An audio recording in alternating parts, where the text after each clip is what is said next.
I'm Heather, 32 years old, and 3 weeks ago, at my father's retirement party, he did something that made me decide to erase myself from this family, permanently. Picture this: a glittering country club ballroom, 200 guests in designer suits and cocktail dresses, champagne flowing like water. My father stood on stage, microphone in hand, introducing his family one by one. When he got to me, he smiled that smile I'd seen 1,000 times, the one that looked warm to everyone else but cut like glass. "And this is my daughter Heather," he said. "No degree, no future, just freeloads off the family." 200 people laughed. I didn't flinch. I didn't cry. I just smiled, raised my champagne glass and said, "Cheers. This is the last time any of you will see me." Then I walked out. The room went completely silent. What happened next? That's what I'm here to tell you. Before I continue, please take a moment to like and subscribe, but only if you genuinely want to know how this story ends. And let me know in the comments where you're watching from and what time it is there. Now let me take you back 12 years, to the day I was forced to leave college. The Evans family of Fairfield, Connecticut. That's how we were known. Upper middle class, respectable. My father, Richard Ivans, was CEO of a mid-sized logistics company. We had a 6-bedroom colonial on 2 acres, a Mercedes S-Class in the driveway, and a membership at the most exclusive country club in the county. From the outside, we looked perfect. My mother died when I was 8. Cancer, quick and brutal. I barely remember her face without looking at photographs, but I remember her hands, soft, always reaching for mine. 2 years later, my father remarried. Linda. She came with a son from her previous marriage, Marcus, 3 years older than me. Within months, they weren't just part of our family. They were the family. I became furniture. Not in any dramatic way, you understand. No Cinderella-style abuse. Just invisibility. Marcus got the praise for his grades. Mine were ignored. Marcus got the new car at 16. I got his hand-me-down. Marcus was the future of the company. I was also here. My father never hit me, never screamed at me. He just looked through me, like I was a window he was trying to see past. But there was one person who saw me. My grandmother, Margaret Ivans. My father's mother. She'd call me every Sunday, ask about my classes, my friends, my dreams. She'd say things like, "You remind me of myself at your age, Heather. Underestimated. But I see you." She left me something when she died, something no one in the family knew about. But I'm getting ahead of myself. In this family, I learned to become invisible. What I didn't know then was that invisibility would become my greatest weapon. The day my future was decided for me, I was 20 years old. Sophomore year at UConn, business major, 3.8 GPA. I had plans, dreams. A scholarship application sitting on my desk for a summer program in London. My father called me home on a Wednesday. "Family meeting," he said. Those 2 words had never meant anything good. I found him in his study. Mahogany desk, leather chair, walls lined with awards and certificates. Linda stood beside him, her hand on his shoulder, supportive, united. "Heather," my father began, not looking up from his papers, "we need to make some sacrifices as a family. Marcus has been accepted into the Wharton MBA program. It's an incredible opportunity."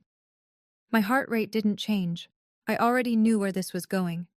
"We can't afford both your tuition and his program," he continued. "So we've decided you'll take a break from school, just for now. Marcus's career will benefit the whole family." Linda nodded, her voice honey-sweet. "A girl doesn't need an MBA to have a good life, Heather. You'll find a nice husband someday. That's what really matters." I sat there, frozen. Not because I was surprised. I'd spent 12 years learning not to be surprised, but because some small, stupid part of me had still hoped. "You said you'd support my education," I heard myself say. "You promised Mom before she died." My father's jaw tightened. "Circumstances change. When the company stabilizes, I'll make it up to you." He never did. What I found out later, through a cousin's slip of the tongue, was that there was plenty of money. They just chose not to spend it on me. I didn't argue that day. I just nodded. But inside, I made a promise to myself. This was the last time I'd let anyone else decide my worth. I moved to Boston with $2,000 in savings and a suitcase of clothes that didn't fit the life I was leaving behind. My first apartment was a 400-square-foot studio above a laundromat in Allston. The radiator clanked all night. The walls were thin enough to hear my neighbor's TV. I ate ramen for dinner and day-old bagels from the cafe where I worked mornings. But here's the thing about rock bottom: you can't fall any further. I got a job as an administrative assistant at a small logistics company. Entry level, minimum wage plus benefits. The owner, a gruff man named Walter Barnes, saw something in me that my family never had. "You've got a brain, Heather," he told me one day. "Use it." So I did. I stayed late. I learned every system, every process. I took free online courses at night: supply chain management, operations, business fundamentals. MIT Open Course. Where became my college. I didn't call home, didn't ask for a single dollar. When my father's secretary sent me a birthday card with a $50 check from the family, I tore it up and threw it away. 4 years after I left Connecticut, I had saved enough to start my own consulting firm. Meridian Consulting, LLC. Just me, a laptop, and a rented desk in a co-working space. I kept my name off everything public. No LinkedIn profile, no press releases. All business went through the company name and my lawyer. Why the secrecy? Because I knew my family. If they found out I was succeeding, they'd find a way to take credit or tear it down. Some people build empires to prove their worth. I built mine in silence because silence was the only language my family had ever taught me. Grandmother Margaret died 2 years ago, when I was 30. I flew to Connecticut for the funeral, sat in the back pew, watched my father deliver a eulogy about a remarkable woman who dedicated her life to family. The irony was so thick I could taste it. At the reception, I kept to myself. No one seemed to notice I was there, which was exactly how I wanted it. But 3 days later, I got a call from a lawyer I'd never heard of. Eleanor Smith, from a Boston firm specializing in estate planning. "Ms. Ivins, I represent your grandmother's separate estate. She established a trust fund in your name 8 years ago, with explicit instructions that no other family member be informed of its existence." I nearly dropped my phone. The trust contained $800,000. "She left a letter for you as well," Eleanor continued. "Would you like me to read it?" I said yes, though my voice didn't sound like my own. "My dearest Heather," Eleanor read, "I know what they did to you. I know about the tuition, the promises, all of it. I argued with your father until I had no words left. He wouldn't listen. He never does.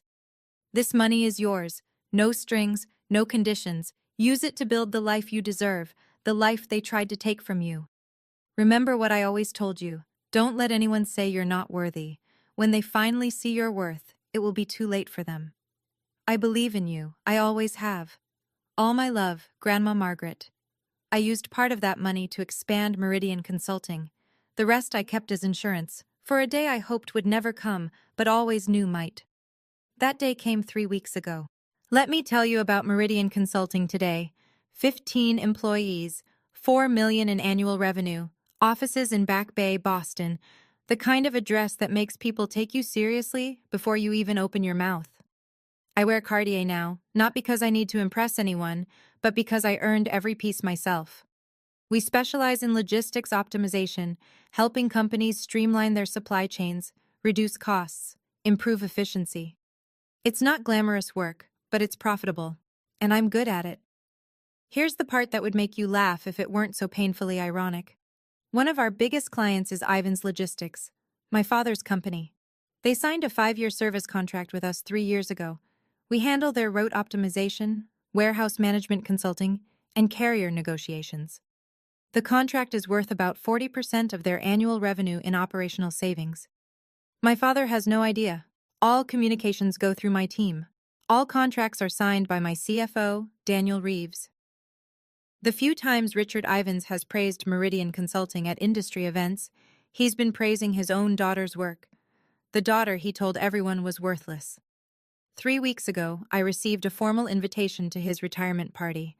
Gold embossed lettering. "Richard Ivins requests the pleasure of your company." I almost threw it away. Almost. But then I thought about Grandma Margaret. about 12 years of silence, about every promise broken and every door closed in my face. I RSVP'd yes. Not because I wanted reconciliation, not because I hoped things had changed. I went because I knew, with absolute certainty, that my father would do something unforgivable.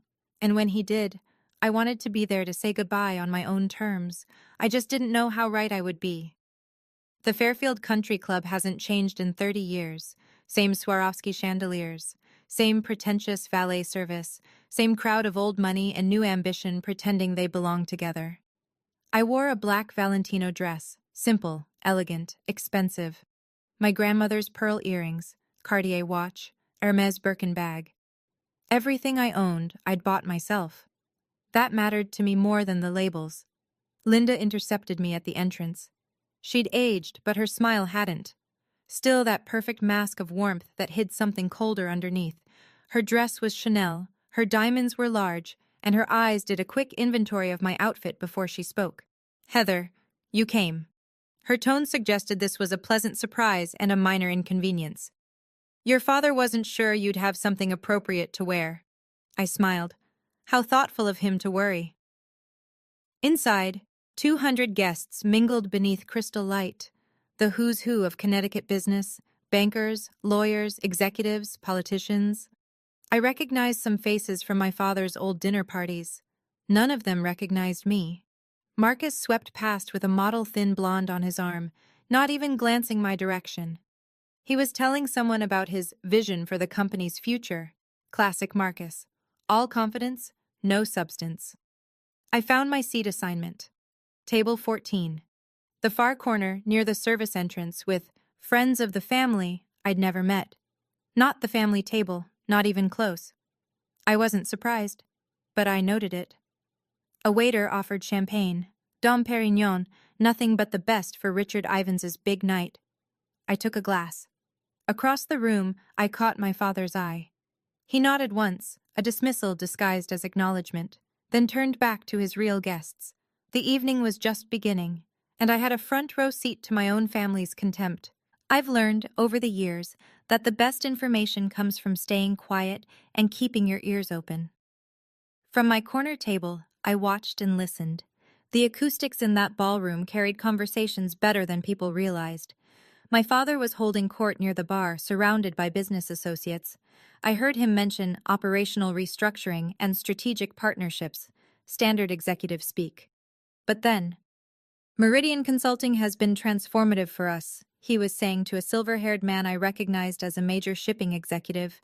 "They're the backbone of our operations now. Whoever runs that company is a genius." The other man nodded. "I've been trying to get a meeting with them for months.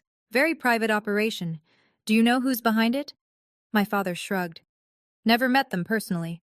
Everything goes through their legal team and account managers. But honestly, I don't care who they are as long as they keep delivering results." I took a sip of champagne to hide my smile. My phone buzzed. A text from Daniel, my CFO. "Contract renewal docs from Ivan's Logistics arrived today. They want another 5 years. Waiting on your decision." I typed back, "I'll have an answer by end of week." What my father didn't know, what nobody in that room knew, was that Meridian's contract with Ivan's Logistics was coming up for renewal. If we walked away, they'd lose 40% of their operational efficiency overnight. In logistics, that's not just an inconvenience, that's a death sentence. I hadn't decided what to do yet. Part of me wanted to keep the professional relationship separate from the personal toxicity, but as I watched my father bask in praise for his company's success built partly on my work, I felt something shift. Tonight would determine everything. I needed a refill on my champagne. Or maybe I just needed to move, to shake off the strange energy building in my chest. At the bar, I ran into the extended family firing squad. Aunt Susan, Linda's younger sister, spotted me first. Her face did that thing where surprise becomes pity, becomes condescension in about half a second. "Heather, oh my goodness, I almost didn't recognize you." She looked me up and down. "You look, well, still up in Boston, doing whatever it is you do?" "Consulting," I said. "Supply chain management." "Oh, how nice." The way she said it made it sound like I'd told her I collected bottle caps. Are you seeing anyone? Your father mentioned you're still single. 32, right? Time flies. Before I could respond, Uncle David joined in. Richard was just telling me you're still figuring things out. Nothing wrong with being a late bloomer, I suppose. Not everyone is meant for traditional success. I realized, with cold clarity, what had happened. My father had briefed them, given them talking points about the family disappointment, set the narrative before I even arrived. Richard said you had some emotional difficulties after leaving school, Aunt Susan continued, lowering her voice conspiratorially. Mental health issues. So brave of you to come tonight despite everything. I felt my grip tighten on my champagne glass. Not from hurt. I was long past that. From the sheer audacity. I appreciate the concern, I said, keeping my voice steady. But I'm doing very well, actually. Better than I've ever been. They exchanged glances. The kind that says, poor thing doesn't even know how far she's fallen. I excused myself before I said something I'd regret, but a plan was forming in my mind. Cold, clear, inevitable. Marcus found me on the terrace, looking out at the golf course. The September air was cool, and the stars were just starting to appear. Well, well, his voice came from behind me, heavy with contempt. The prodigal daughter. I didn't turn around. Marcus. He stepped beside me, close enough that I could smell his cologne. Tom Ford, probably a gift from our father. Dad's about to give his speech. Wanted to make sure you weren't planning any dramatic scenes. Why would I do that? Because you've always been jealous. He said it like it was established fact. The way you stormed off after the tuition decision. The way you disappeared to Boston like some wounded animal. You've never gotten over it. Now I turned. Looked at my stepbrother in his $5,000 suit, his Rolex, his perfectly styled hair. Is that what you tell yourself? His eyes hardened. I heard you started some kind of company up there, playing businesswoman. He laughed, short and cruel. How long until it fails? 6 months? A year? Then you'll come crawling back, begging Dad for help. I won't. You will. You always do. You're weak, Heather. You always have been. I could have told him then. About Meridian, about the contract, about how his precious company's success was built on the work of the sister he dismissed. But I didn't. Because some revelations need the right stage. You know what, Marcus? You can believe whatever makes you feel better. I started to walk past him. But I promise you this. After tonight, you're going to wish you'd treated me differently. His laugh followed me inside. Dismissive, arrogant. He had no idea what was coming. None of them did. The ballroom lights dimmed. A spotlight hit the stage. My father climbed the steps to thunderous applause, the conquering hero of Connecticut logistics, taking his final bow. Thank you, he said, his voice carrying that practiced warmth he'd perfected over decades. 40 years in this business. It's been one hell of a ride. Laughter. More applause. He began his speech, thanking partners, employees, mentors, thanking God, thanking luck, taking credit for everything. Then came the family segment. I couldn't have done any of this without my incredible wife, Linda. He gestured to her table. 30 years of putting up with my late nights and business trips. You're a saint. More applause. Linda dabbed at her eyes, perfectly on cue. And my son, Marcus, who will be taking over as CEO come January. Richard beamed with pride. The future of Ivan's logistics. I couldn't be prouder. Standing ovation. Marcus rose, waved, the picture of corporate royalty. Then my father's eyes found me, and something shifted in his expression. Something mean. And of course, my daughter, Heather. The spotlight swung to my table. I felt 200 pairs of eyes turned toward me. No degree, no real career, just freeloads off the family. He paused for comedic effect. But hey, at least she showed up tonight. Maybe someday she'll find a rich husband to take care of her. The room erupted in laughter, real laughter, the kind that comes from people who think they're in on a joke, not realizing they're watching cruelty dressed up as comedy.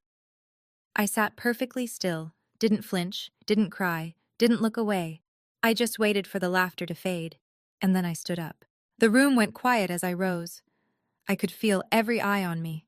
Some curious, some pitying, some already preparing to witness a breakdown, the unstable daughter finally cracking under her father's harmless joke. I picked up my champagne glass. Slowly, deliberately. My father's smile faltered, just slightly. He hadn't expected me to react. I never did.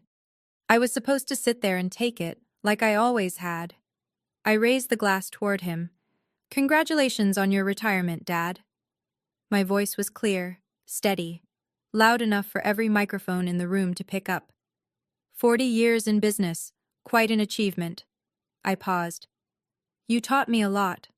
About hard work, about sacrifice, about exactly what kind of loyalty family can expect from you." The silence was absolute now. I could hear someone's ice clinking in their glass 3 tables away. "So here's to you." I lifted my champagne higher. "Cheers. This is the last time any of you will see me." I set the glass down without drinking. Then I picked up my Birkin bag, turned, and walked toward the exit. My Louboutin heels clicked against the hardwood floor, the only sound in that cavernous room. I didn't run, didn't hurry, just walked, spine straight, head high. Behind me, silence. Complete, total, devastating silence. Someone gasped. Someone else whispered something I couldn't hear. But mostly there was just the echo of my footsteps and 200 people trying to process what they'd just witnessed. The daughter who was supposed to be broken had just walked out on her own terms. I pushed through the double doors and stepped into the night. And for the first time in 12 years, I could breathe. I was almost to my car, a Tesla Model S, black, custom plate reading MRDIAN1, when I heard footsteps behind me. Heather, stop right there!" Linda's voice, shrill and furious. I kept walking. "What do you think you're doing?"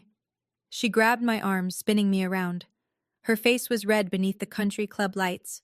Her careful composure cracked. "Do you have any idea what you just did? You humiliated your father in front of everyone." I looked at her hand on my arm until she removed it. "I humiliated him?" I asked quietly. "I think you have that backwards." My father appeared behind her, his face a thundercloud. 200 guests were probably watching from the windows. He was aware of that. I could see him calculating. "Get back inside," he said, his voice low and dangerous. "Apologize. Now." "No." The word hung in the air between us. "This isn't a negotiation, Heather. I'm your father. I'm telling you." "You're telling me what?" I cut him off, something I'd never done in my life. That I should go back in there and let you keep using me as your punchline? That I should smile while you tell 200 people I'm worthless? It was a joke. It was the truth of how you see me. And I'm done pretending otherwise. I opened my car door. My father stepped forward. "If you leave now, you're done. Do you understand me? No more family, no more support, nothing." I almost laughed. "Dad, you cut me off 12 years ago. You just didn't have the courage to say it out loud." I slid into the driver's seat. "Tonight, I'm saying it for both of us." I started the engine. "Goodbye," and I drove away. I pulled into a rest stop about 20 minutes outside Fairfield and sat in my car, engine idling, hands still on the wheel. For a long moment, I just breathed. Okay, let me step out of the story for a second and talk to you directly. I know some of you watching this have been through something similar. Maybe not a retirement party, maybe not 200 witnesses, but that feeling of being the family disappointment, the one they talk about in whispers, the one whose success they refuse to see. I know you understand. If you've ever sat at a family gathering while someone made you the punchline, if you've ever smiled through pain because making a scene would only prove them right, if you've ever loved people who made you feel invisible, this story is for you. So here's what I'm asking. If any of this is resonating with you, drop a comment. Tell me your story, or just let me know you're here. Because honestly, knowing I'm not alone in this, that means more than you can imagine. And if you want to know what happened next, and trust me, the next part is where everything changes, make sure you're subscribed. Hit that bell, because what my father discovered in the weeks after that party, well, let's just say he learned exactly how wrong he was about me. Now, back to the story. The morning after the party, I woke up in my Boston apartment feeling lighter than I had in years, but I knew it wasn't over. Families like mine don't let go that easily. They would try to control the narrative, spin the story, Make me the villain. What they didn't know was that I had something they couldn't spin their way out of. Let me tell you about the week that followed. It started with text messages. Not from my father. He was too proud for that. But from cousins, aunts, family friends. People I hadn't spoken to in years, suddenly very concerned about my mental state. Heather, I heard about the party. Your dad says you're struggling. Do you need help? Susan told me you had some kind of breakdown. We're all worried about you, sweetie. Your father loves you. He just wants what's best. Maybe you should apologize and come home. The narrative was already being written. Poor Heather, unstable, jealous, had some kind of episode at the party. Richard Ivins, patient, loving father, doing his best with a troubled daughter. I didn't respond to any of them. Then came the more interesting call. My phone rang on Tuesday afternoon, a Connecticut number I didn't recognize. I answered anyway. Miss Ivins, this is James Crawford. I'm a partner at Ivins Logistics. The voice was polished, professional. I'm calling on behalf of Richard. He'd like to discuss mending fences. Really? Between you and me, there's been some concerning chatter about your connection to certain business partners. Rumors, probably nothing. But Richard thought it would be good to clear the air. I went cold. Rumors, business partners. They were fishing. What kind of rumors? I asked, keeping my voice neutral. Oh, something about our consulting partners at Meridian. Someone thought they'd seen you at their offices once. I'm sure it's a misunderstanding. My mind raced. How? Who had seen me? When? I'm not sure what you're referring to, I said. But please tell my father I have nothing to discuss with him. I hung up. They were getting close. Closer than I'd realized. It was time to stop waiting and start acting. While I was fielding concerned texts in Boston, my father was facing a different kind of crisis in Connecticut. I learned later, much later, what happened in that boardroom. Richard Ivins had walked into what should have been a routine quarterly meeting. Instead, his CFO looked like he'd seen a ghost. We have a problem with Meridian Consulting, the CFO said, sliding a folder across the mahogany table. Their contract is up for renewal in 6 months. They haven't responded to our extension offer. Richard frowned. So, send another offer. Increase the terms if you have to. We've tried, 3 times. Their legal team just says under review. Then call their executives directly. We've tried that too. The CFO shifted uncomfortably. Sir, Meridian Consulting is extremely private. No one meets with their leadership. Everything goes through intermediaries. Richard's frown deepened. We've been working with them for 3 years. Someone must have met with them. No, sir. It's all been virtual meetings, legal representatives, account managers. No one at this company has ever met the actual ownership. A long silence. If they walk away from us, the CFO continued, we lose 40% of our operational efficiency overnight. It would take at least 18 months to find a replacement, and that's optimistic. In this market, I know what it means, Richard snapped. He stared at the folder. Something was nagging at him. The timing, the silence, the fact that this was happening right after. Find out who owns that company, he said. I don't care what it takes. I want a name by end of week. What Richard didn't know, what he was about to discover, was that the name he was looking for was already on his family tree. Thursday evening, my phone rang. Linda. I almost didn't answer, but curiosity got the better of me. Heather, sweetheart. Her voice was honey and sugar, the performance of a lifetime. I've been so worried about you. Have you? Of course. Your family. That's what family does. She laughed softly, as if we were sharing a private joke. Listen, about the party, your father feels terrible. He didn't mean what he said. You know how he is. He was nervous, trying to be funny. He said I had no future and no worth, in front of 200 people. He exaggerates when he's anxious, you know that. Linda paused, recalibrating. Why don't you come home this weekend? We could have dinner, just the 4 of us. Clear the air, start fresh. I could picture her sitting in that pristine living room, rehearsing this call, planning exactly which buttons to push. The concerned mother, the peacemaker, the bridge between troubled daughter and wounded father. Does Dad want to apologize? I asked. A slight hesitation. He wants to move forward, That's what matters, isn't it? So no apology. Heather, don't be difficult. We're trying to help you. Help me? Now I laughed. Linda, you've spent 22 years making sure I knew I wasn't really part of this family. Now you're calling to help me? Why? Another pause. Longer this time. I think we both know there's more going on here than just family drama, she said, her voice dropping its warmth. Whatever you're planning, and I know you're planning something, it would be better for everyone if you just came home and talked this through. No. I hung up before she could respond. They knew something. They just didn't know how much to be afraid of yet. The next morning, I drove to Eleanor Smith's office in downtown Boston. Eleanor had been my grandmother's lawyer and, since the trust fund, had become mine.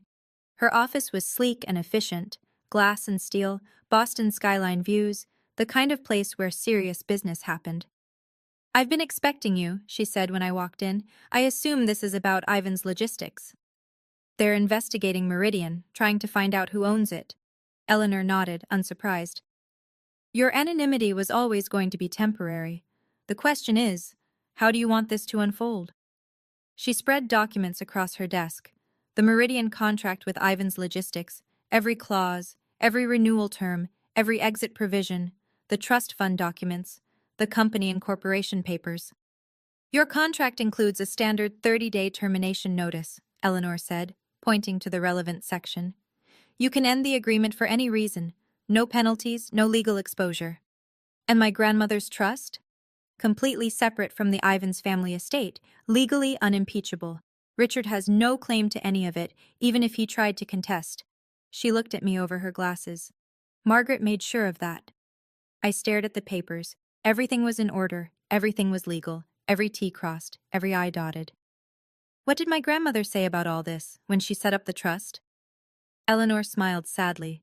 She said, "One day, Heather is going to need leverage, and when that day comes, I want her to have it." I felt tears prick at my eyes.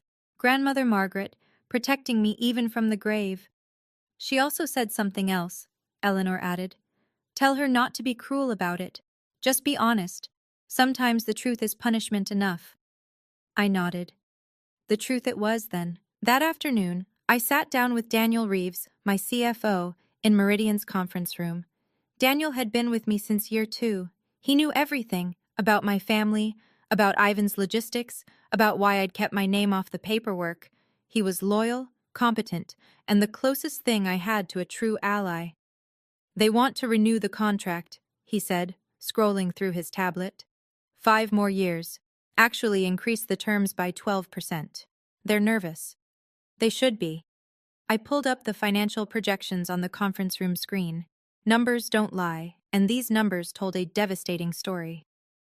If we walk away, Ivan's Logistics loses 40% of their operational efficiency within 60 days. In logistics, that's not a dip. That's a free fall. Their clients will start looking elsewhere. Their margins will collapse. Daniel nodded.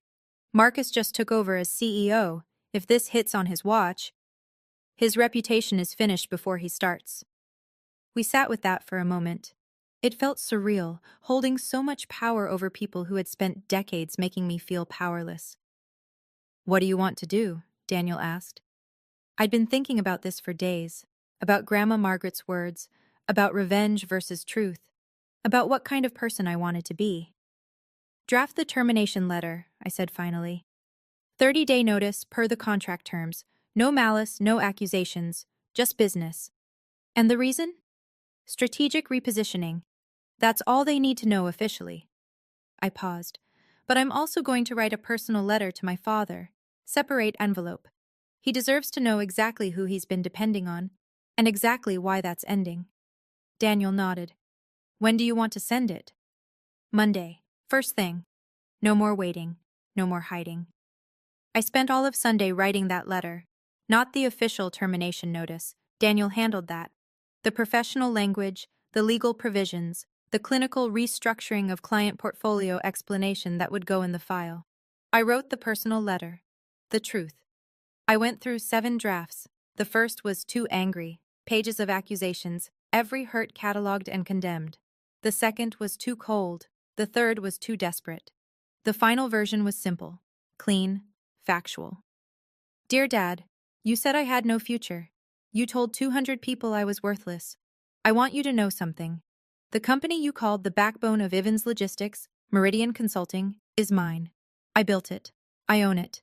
For 3 years, the daughter you dismissed has been a cornerstone of your business. I'm ending our contract, not as revenge, as a boundary. Grandma Margaret left me a trust fund you never knew about. She saw what you couldn't, that I was worth investing in. Everything I have, I built myself, with her faith and without your support. I don't need you to apologize. I don't need you to understand. I just need you to know that I am not what you said I was. I never was. Don't contact me again. Heather Margaret Evans. I included my middle name deliberately, the name I'd added 3 years ago in honor of the only person in my family who'd believed in me. I also included a photocopy of the Meridian Incorporation papers. My name as sole owner clearly visible. I read the letter 3 times, checked for typos, checked for excessive emotion, found none, just the truth. Sometimes I thought, that's the most devastating weapon of all. Monday, 9 a.m. Courier confirmation. The package had arrived at Ivan's Logistics headquarters. Someone named Patricia Chen had signed for it. Richard's executive assistant. I remembered her from childhood. I sat in my office, watching my phone, waiting. 10:15 a.m. Missed call from Richard Ivans. 10:17 a.m. Missed call from Richard Ivans. 10:23 a.m. Missed call from Marcus Ivans. 10:31 a.m. Missed call from Linda Ivans. 10:45 a.m. Missed call from Richard Ivans. 11:02 a.m. Text message from Richard. Call me now. 11:15 a.m. Text message from Marcus. What the hell is this? Call us. 11:34 a.m. Text message from Linda. Heather, this is not funny. Pick up your phone. By noon, I had 12 missed calls, 8 text messages, and 2 voicemails I didn't bother listening to. I didn't respond to any of them. I had waited 12 years for this moment. They could wait a few more hours. At 2 p.m., my assistant knocked on my door. Ms. Ivans, there's a family who says they need to see you immediately. They're in the lobby. So, they'd driven to Boston, 5 hours of traffic and panic just to confront me in person. I took a deep breath, checked my reflection in the window, straightened my blazer. Send them to conference room B, I said. I'll be there in 5 minutes. This was it. The conversation I'd imagined 1,000 times. The confrontation I'd prepared for without knowing when it would come. I thought of Grandma Margaret, of her letter, of her faith in me. Don't be cruel, she'd said. Just be honest. I stood up, smoothed my skirt, and walked toward the conference room. Time to be honest. Conference room B had glass walls. I'd chosen it deliberately. My 15 employees could see inside, though they couldn't hear. Witnesses, not to humiliate anyone, but to ensure the meeting stayed civil. Richard, Linda, and Marcus stood clustered near the window, looking out at the Boston skyline they'd never expected to see from this perspective. From my domain. My territory. My father turned when I entered. His face was gray, older than I'd ever seen him look. Heather. His voice cracked on my name. What is this? Hello, Dad. Linda. Marcus. I took a seat at the head of the conference table, calm, professional. I assume you received my letter. Your letter? Marcus stepped forward, jabbing his finger toward me. You can't just... This isn't... Sit down, Marcus. My voice was quiet but firm. I won't discuss anything with you yelling across the room. He looked at my father, uncertain. Richard nodded sharply. They sat. For a long moment, no one spoke. Finally, Richard leaned forward. This is all some kind of misunderstanding. What part? Meridian Consulting. You can't possibly, a company like that, you didn't... I did. I slid a folder across the table. Company registration, tax filings, client list. 3 years ago, your company signed a contract with mine. You praised my work at industry events. You called us transformative. You just didn't know you were praising me. Linda's face had gone pale. But you don't have a degree. You were just a... A what, Linda? A disappointment? A failure? I shook my head. I was a 20-year-old who was told to sacrifice her future. I built something anyway. Silence. My father stared at the documents like they might burst into flames if he looked hard enough. Okay. Richard's voice was strained, the mask of corporate composure cracking. I apologize. I apologize about the party. Is that what you want to hear? I'm sorry. Now, can we talk about the contract? You're sorry because you need something from me. That's not an apology. For God's sake, Heather. Marcus slammed his palm on the table. Do you know what happens if you pull this contract? 20% of our workforce, gone, because of your petty revenge. It's not revenge, it's a business decision. Bullshit. He was standing now, veins in his neck visible. You've been planning this for years, waiting to destroy us. This is sick. I planned nothing. I kept my voice level. I built a company. Your company chose to become dependent on mine. That's not my fault. You could have told us, Linda interjected, her voice high and strained. You could have said something. When? When you told me I didn't need education because I'd find a husband? When you spread rumors that I had mental health problems? When? She had no answer. I turned to my father. You want to know the worst part, Dad? I would have kept the contract going. I wasn't planning any of this. But then you stood in front of 200 people and told them I was worthless, that I had no future. I paused. You chose this, not me. Richard's jaw worked. For a moment, just a moment, I thought I saw something like recognition in his eyes, like he finally understood what he'd done. Then it was gone. What do you want? He asked flatly. Nothing you can give me. There must be something. You're not listening. I don't want anything from you. I never did. I just want you to know the truth. Fine. Richard's voice went cold. The vulnerability was gone, replaced by the steel I'd known my whole life. If that's how you want to play this, you walk away from this family, you're done. No inheritance, nothing. I almost laughed. Dad, you cut me off at 20 years old. What inheritance? I could make things very difficult for you. I have connections, lawyers. On what grounds? I leaned forward. Every document is legal. Every contract was signed in good faith. There's nothing here you can sue me for, and we both know it. He glared at me. Don't be so sure. Actually, I am sure, because my lawyer, who was also Grandma Margaret's lawyer, has already reviewed every possible angle. I let that sink in. You remember Eleanor Smith? Margaret used her specifically because she knew you'd try something like this someday. Linda gasped. Margaret knew? About all of this? She left me a trust fund, $800,000, specifically structured so you couldn't touch it. I pulled out a photocopy of the trust document. She knew exactly what kind of family she raised. That's why she protected me from it. Richard's face went from red to white. She had no right. She had every right. It was her money. I stood. This meeting is over. Heather, we're done. I've said everything I came to say.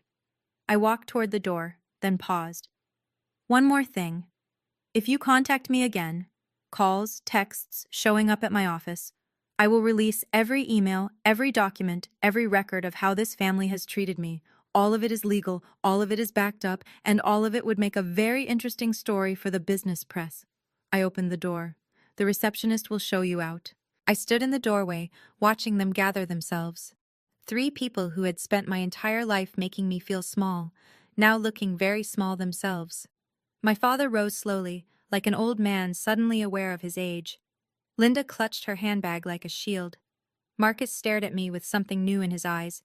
Not contempt anymore, but fear. This isn't over, Marcus said. Yes, it is. I meant it. Every word. I spent 12 years building a life you tried to convince me I couldn't have. I did it without your help, without your approval, without your permission, and I'll continue to do it without any of you in my life. Linda's lower lip trembled, the performance of motherly concern. Heather, please, we're family. We share blood, Linda. That's all we share. I held the door open wider. I'm not asking for an apology. I'm not asking for reconciliation. I'm setting a boundary. Don't contact me again. Don't mention me to your friends, your colleagues, anyone. Just let me go. Richard stopped in front of me. For a moment, we just looked at each other. Father and daughter, strangers who happened to share a last name. "You really hate us that much?" he asked, his voice barely above a whisper. "No, Dad, I don't hate you. That's what you don't understand." I met his eyes steadily. "I just don't need you anymore. And that's something you'll have to learn to live with." He had no response to that.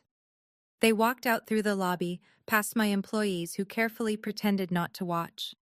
The glass doors closed behind them. I went back to my desk, opened my laptop, and got back to work. Okay, let me pause here again. If you're still watching, first of all, thank you. This isn't easy to tell, and knowing you're listening means more than you know. If you think this is where the story ends, it's not. The fallout from that meeting rippled out further than I expected. When I sent that termination letter, I thought I was just setting a boundary, protecting my peace, walking away from people who had hurt me. I didn't anticipate what would happen to Ivan's logistics, or to my father's reputation, or to the family secrets that would come spilling out once people started talking. Here's my ask. If this story has moved you, if it's made you think about your own family, your own boundaries, your own worth, hit that like button. It helps more than you know, and subscribe if you haven't already. Turn on notifications, because the ending of this story, it's complicated, it's messy, and it taught me something about revenge that I didn't expect. Also, I'd love to hear from you. Drop a comment telling me, have you ever had to walk away from family? Did it feel like freedom, or like grief? Or maybe both? I've read every comment on my previous stories, and they've helped me feel less alone in this. So please, share your thoughts. Now, back to the story.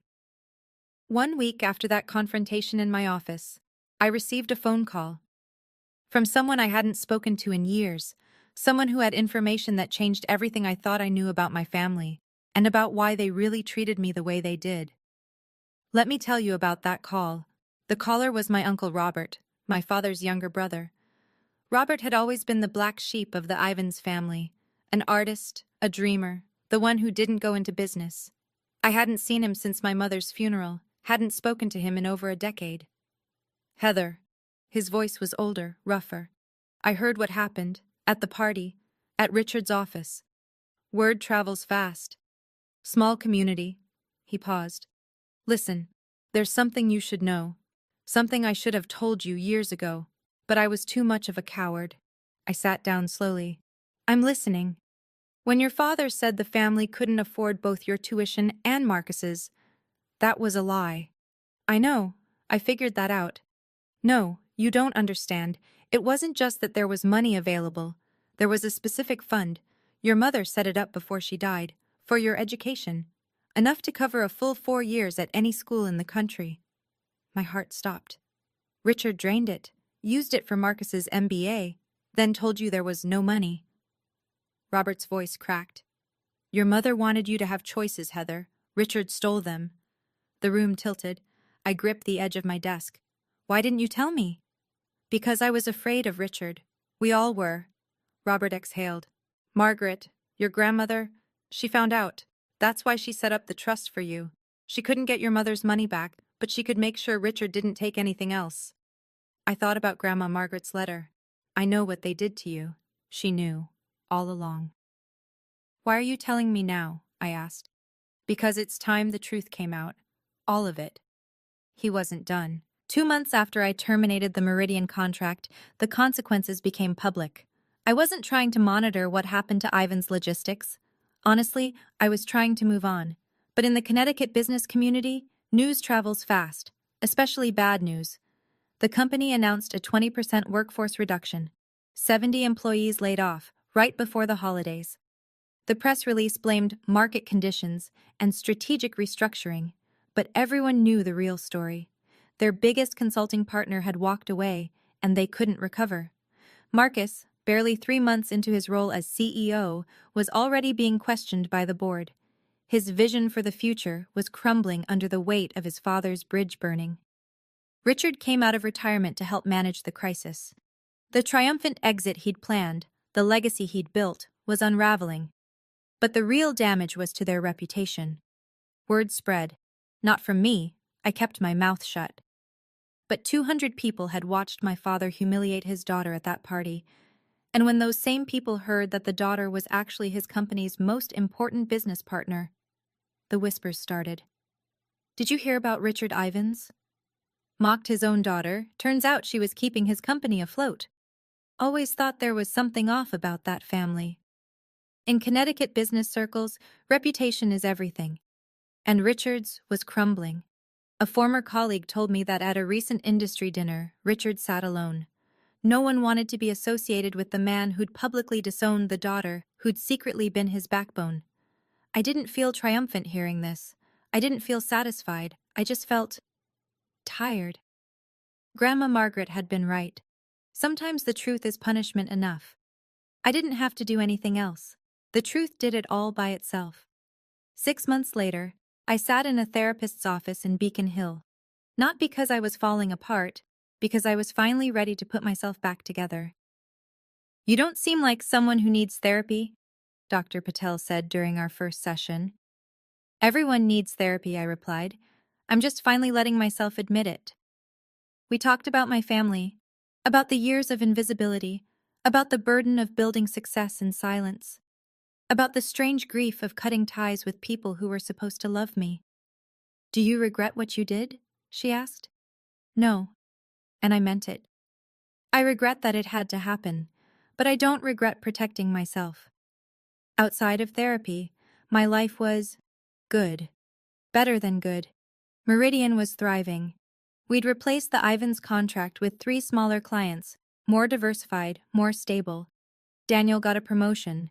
I hired 4 new employees. We moved to a bigger office with views of the harbor. I reconnected with Uncle Robert. We had dinner once a month. He told me stories about my mother, the real ones, not the sanitized versions my father had fed me. She'd been fierce, apparently, stubborn, a fighter. You're just like her, Robert said. She'd be so proud of you. I still kept the photo of Grandma Margaret on my desk.